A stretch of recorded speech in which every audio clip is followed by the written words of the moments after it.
Ymedia Group, the fastest growing media group in North America.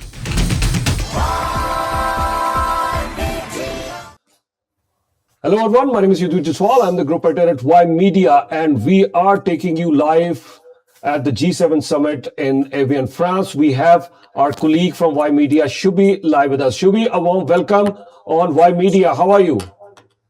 I'm good, sir. I'm good, sir. How are you? Good, good. So take us to the latest developments. What's happening there at the G7 summit, please? Yeah, so as I think everyone's been following our Ymedia platforms, today was a very, very busy day in bilaterals. Prime Minister Mark Carney has met a lot of different individuals, whether it was the South Korean president, whether it was Indian Prime Minister Narendra Modi, where he had a great discussion. And as you can see live on our platform, Ymedia was actually in the bilateral room with Indian Prime Minister Narendra Modi. There was a variety of different things discussed. Prime Minister Modi did say that he is very excited for the trade deal that will be taking place between Canada and India. And one thing that I know everyone wanted to know was, when will Indian Prime Minister Narendra Modi come to Canada? And he says that he is hoping that by the end of this year, he will be coming to Canada. And I think I was listening to your discussion as well. One thing that you were saying was that with the plans of him coming, he can definitely come around the Florida timing, the Florida G20 summit, which is taking place, because India is a part of that. He can come in September as well. There's a lot of different points of discussions and different time periods that he could come, but he did say that he really wants to come, and he was very, very excited with the opportunity to sit down with Prime Minister Mark Carney to discuss Canada-India further today as well. And this is the fourth time that they're meeting each other within the span of a year. He was there at the previous G7 summit where Ymedia was as well. We were covering from the front lines. When Prime Minister Mark Carney went to India as well, Ymedia was there. We were in Mumbai, we were in Delhi, we covered all his different business meetings. But then when Prime Minister Mark Carney was in Hyderabad House as well, Ymedia was there. We were covering, and we were talking about the different MOUs that were signed while that trip took place. And now they're meeting once again here at the G7 summit in France. And in the span of 1 year, one thing that I think everyone is seeing as well is how quickly the dynamic in the Canada-India relationship has shifted. So we will keep you posted on any news that's coming when it comes to Canada-India. Another room that Ymedia was in today was between Canada and UAE. The president of UAE had a sit down with Prime Minister Mark Carney, and he was also very, very ecstatic to sit with Prime Minister Mark Carney, talk about the deal. They almost have penciled down the deal, everything. Shubi, I'm sorry to interrupt over here, but if we can see the visuals once again for the meeting between, and at this point, I'd also like to welcome our associate editor, Ramona Ji with us. Ramona Ji, warm welcome. How are you? It's great to be here. How are you? Good, good. Please feel free to ask any questions. I have just one question to ask. Shubi, I'm witnessing on the right-hand side, you have India's External Affairs Minister S. Jaishankar, India's National Security Advisor Ajit Doval is there. Then I'm also seeing the Foreign Secretary Vikram Misri is here. So all of them were present at the G7 summit here in Kananaskis as well. But when I look at the Prime Minister Mark Carney's side, I know Minister Anita Anand is in Ottawa this morning, so she's back. She was there in France earlier, but she's back here. But I don't see most of the cabinet ministers there. So that's a major difference that I see there in this meeting. Please go ahead. Yeah, one thing that I'll definitely say, that on the Indian government side, there was a heavier sort of presence when it comes to ministers. The only minister that was out here at the G7 summit was Dominic LeBlanc, who was actually engaged in a different meeting at the time as well. But rest assured, one thing that we did see was the two leaders and their chemistry that they're building, and the way that they want to transform Canada and India ties together, which we also heard in the speeches as well. And if you haven't heard the speeches, make sure you keep your channel Y on your thing on your TV. If you're on your phone, make sure you follow all of our social media pages, because the speeches are definitely there. But yes, that is one thing that I noticed as well, is when it came to the diplomats, there were more diplomats from the Indian government side than there were to the other side. Yeah. Ramona, any questions from your side, please? Yes, absolutely. I think this is an important trade agreement that Canada and India have. Was there any discussions of any details regarding it? There's some speculation, and I think insider is that the deal's already been made. It's just yet to be announced to the public. Was there any indication in the meeting between Prime Minister Carney and Prime Minister Modi on that? There wasn't much indication as to if it's already finalized or not, but one thing that you can definitely see when they were talking to each other was them saying that pretty much that the deal is pretty much the way that they were saying was the deal is pretty much done, and they're excited to start the relationship and start these trade agreements as well. As we also know that Piyush Goyal was in town in Canada for roughly 2 weeks ago, and there was a massive business delegation that he brought, and there was a lot of meetings that were hosted with different organizations as well. So both sides are very excited to start the relationship and push the relationship to a new era, and that is definitely one thing that you heard in both sides of the speech as well. Yeah, I think what's interesting here is that, like we just said, in terms of the representation on the ministers, Canadian ministers being there compared to the Indian ministers, given that we have very two high profile Indian ministers. We have Maninder Sidhu, who is the International Trade Minister, and we have Anita Anand, who is the Minister of Foreign Affairs.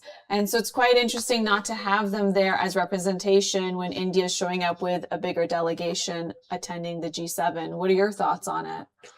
Yeah, I think India and Canada, they're both giving a lot of importance to each other. I'll start from there. When India's Trade Minister Piyush Goyal was here, not every time a prime minister would break a protocol and meet a trade minister. I'm saying there were other occasions as well, but not every time. So Prime Minister Mark Carney, he did meet Minister Piyush Goyal at that time. Now at the G7 summit, I do understand that yes, Dominic LeBlanc, he was busy with Jameson Greer, the point person for US trade. He's a US trade representative. So because Canada, as much as they know, and this is why media exclusive. This is, I don't think so any other media on this planet has this news. The deal has been done, and I'm sharing it from a very reliable source who was part of this entire deal, whether it was in Mumbai, when our Prime Minister Mark Carney went there, this person was there in Mumbai, Delhi, everywhere. This person has the front row. So the deal has been done. It's just, you try to squeeze in something here and there are some concessions on this side, some concessions. That's all it is now. And idea is very clear. And as Modi mentioned, we've been asking both the sides, when is Prime Minister Modi going to come to Canada? Because we've been told very clearly, once Prime Minister Modi arrives here, that's the time they'll announce the deal. So given that from internal sources that the deal is done, it's just the fine items that need then to be released. Where do you think India will rank in terms of Canadian trade partners? We know the US is number one, and then China second to that. Where do you think India would fall given what this deal could mean? Okay, if you look at in US dollars, the bilateral trade right now it's not much.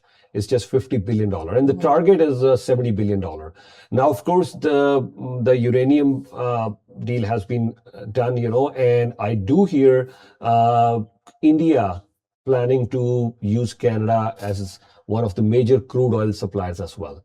So if you look at India uses different countries as their crude oil supplier. Russia was at the bottom of the list. If I'm talking the top 5 right now, so now Russia has moved up the ladder.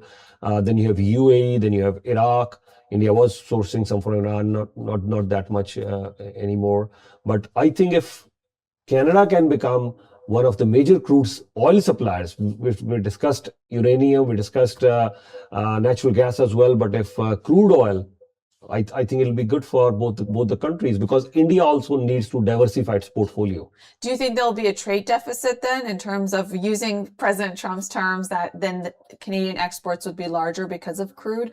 But I guess there is not even enough amount of export, because the pipeline, we have one that's supposed to go up to about 1 million barrels a day. So that, I guess there's restraints in terms of how much production and output we can have.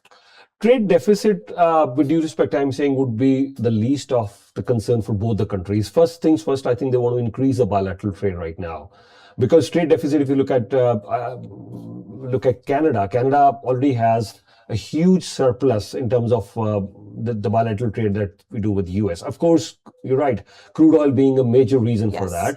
that. But for the Indian side, if you look at the top 5 trading partners, 4 of them, India has the trade deficit. India has a massive trade deficit with China, with UAE. India only enjoys a trade surplus with the US at this moment. So, and we're not talking here a $200 billion or a $300 billion bilateral trade. Then certainly you start figuring out. So it's 100. I think the initial push is touching the 50 billion US goal. That's the initial push right now.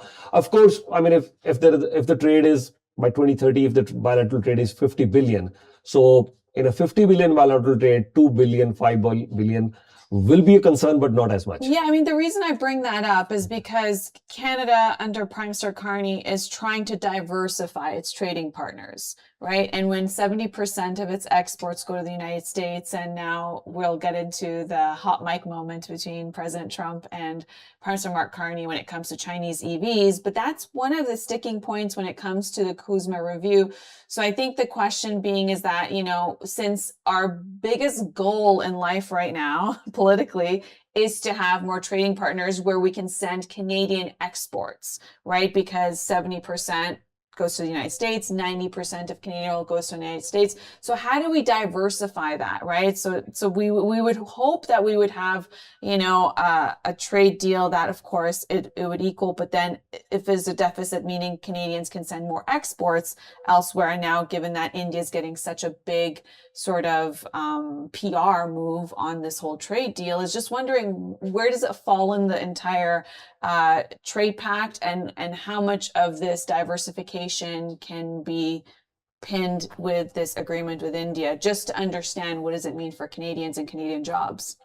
Yeah, we'll start with India once again. There are many Indian firms who are ready to invest billions of dollars here in Canada, creating a lot of jobs as well. Like, to name a few, like HCL. HCL already has its bases in Ontario and British Columbia. They would be creating thousands of more jobs, and many other companies are eyeing, from Infosys, from TCS, Tata Consultancy Services. Is different than you have the Tata. Tata is a huge group, and then our Prime Minister also met the Reliance Group. Mukesh Ambani, who's the chairman right now. So there are many Indian companies who are ready to invest. Then we're also, if you look at the G7 summit, strictly talking about the G7 summit, our Prime Minister Mark Carney, look at the meetings he's scheduled, even before the start of the G7 summit. It's India, it's Italy, then you have UAE, then you have South Korea. So, and then Prime Minister Mark Carney went to Japan earlier, he was there in Middle East earlier, he attended the G20 summit, he had a lot of bilateral meetings there as well. And he was asked at the G20 summit in South Africa, I mean, not many meetings, not many discussions with Africa. I was quite candid about that. He said, yeah, I have to focus on the low-hanging fruits first. I mean, he wasn't really focused on Africa, because big economic giants in Asia, Japan, South Korea, India, China, that's where he's going. Those are the people he's meeting. And he's also trying to attract a lot of investment. Now, for specifically talking about the Canadian economy and jobs, whether in the tech sector or any other sector, when you're increasing the bilateral trade, not only we are focusing on the exports, but we're also focusing on the investments that we bring to the country. Right. So talking about the sovereign wealth funds, the Middle Eastern countries, if we are able to attract, some investment from there, and the advantage of any country, trade ties are great, but the advantage of any country who can, once you start investing, then, it's sort of the skin in the game sort of thing. Then what happens is, if any country invests 2 billion, 3 billion in the infrastructure, say, for example, from the sovereign wealth fund of UAE, we get an investment of a 2, 5, 10, 20, 30 billion dollar in the energy sector. Then what happens is that, yes, they are invested. It's not just a bilateral trade, the flow of goods or anything like that. It's an investment in your infrastructure. So that is very critical as far as the bilateral trade is concerned, or as far as the investment is concerned. And that's how you can move the GDP independent of US. You can create jobs independent of US as well. That would be the strategy. Yeah, go ahead, please. Yeah. I think Shubhi has to go, and Yeah, let's go yeah. through So our let's go UAE through meeting him. that he Yeah. was in and all the other. Yeah, I'm not sure whether he's still with us or he has to go to another meeting. So I think Shubhi is still here. Shubhi, go ahead. Yes. Go ahead with your details. And before you let you go, please share all the details. What are the different meetings and what you were witnessing there? Please go ahead. No, there are a lot of details that I will be sharing with you guys as well, but just in a couple of minutes, I will be coming live with you guys one more time. We have a press scrum with our International Trade Minister, Dominic LeBlanc. We will be doing asking him a variety of questions, so we will make sure to carry that live for you. But just quickly, till he does come, Ymedia was also in the room with the UAE Canada meet as well, and Prime Minister Mark Carney and the President of UAE were very ecstatic to meet each other. They were very friendly with each other. Not only that, they did exchange some pleasantries, some hugs, and everything as well. But one thing that we definitely saw was that there was a massive deal that UAE and Canada are going to be striking very soon. And it was to the point, the excitement was to the point that the UAE Sheikh did also say that, hey, I am ready to sign. You tell me when and where we will get the signature done. So that was another room that Ymedia was in today. Not only that, Ymedia was also there at the G7 family photo. Not only when all the leaders came out as well, and you can also see in the footage that we have that President Donald Trump also came and gave the press a thumbs up at the end of the G7 family photo. Not only that, Ymedia was also in the room when all the leaders went, the big oval office as well, where all the leaders were sitting. They were talking about different deals, and that is where we saw the interaction between President Donald Trump and an Indian Prime Minister Narendra Modi as well. So there will be more developments on the U.S. and India side, as you were mentioning earlier as well. And then, of course, I think one of the biggest topics is the Canada-US hot mic, which came out today as well. And that is something that me and Yudhvirji had discussed earlier on this morning as well, that there was a discussion of a potential discussion of Chinese EV vehicles between the two leaders as well. So there's a lot of developments that took place today at the G7 summit. And I will be bringing you the press scrum with Dominic LeBlanc very, very shortly as well. All right, thank you so much, Shubhi, Minister for Canada and US Trade, Dominic LeBlanc. He is there at the G7 summit. He will be meeting his counterpart, and we will be sharing all those details with you very shortly. He's mentioned earlier in the meeting in Washington that yes, Canada and US very much integrated as far as the energy markets are concerned. Anything else you want to share before we let you go? No, one thing that I definitely want to let everyone know is tomorrow there will be a press conference with Prime Minister Mark Carney. So make sure you guys stay tuned with all Ymedia platforms, whether it's our social platforms, whether it's Channel Y Canada, Channel Y US, Y Plus, 24/7 All English Channel, Y Global, Radio Y 105.9 FM, and make sure you pick up your copy of the midweek newspaper. The next week's edition is going to have all the coverage of the G7 summit that took place here in France, and we will be bringing you minute-to-minute updates on all TV, radio, and digital platforms as well. So make sure you stay tuned. Thank you so much, Shubhi, for all the coverage. Thank you so much. Once again, we'd like to remind our audience Ymedia is live at the G7 summit. Prime Minister Mark Carney, he will be doing a press scrum. We will be bringing you that live, and our colleague Shubhi will be there, and we'll be sharing more details shortly. There's another press scrum scheduled with Minister Dominic LeBlanc, and we will carry that live as well. Romana ji, over to you. Yes, we should probably take a quick break and we'll come back before we get to go live at the G7. Sure. I think we at this point we are going to take a short break, and we will be back shortly after this quick break.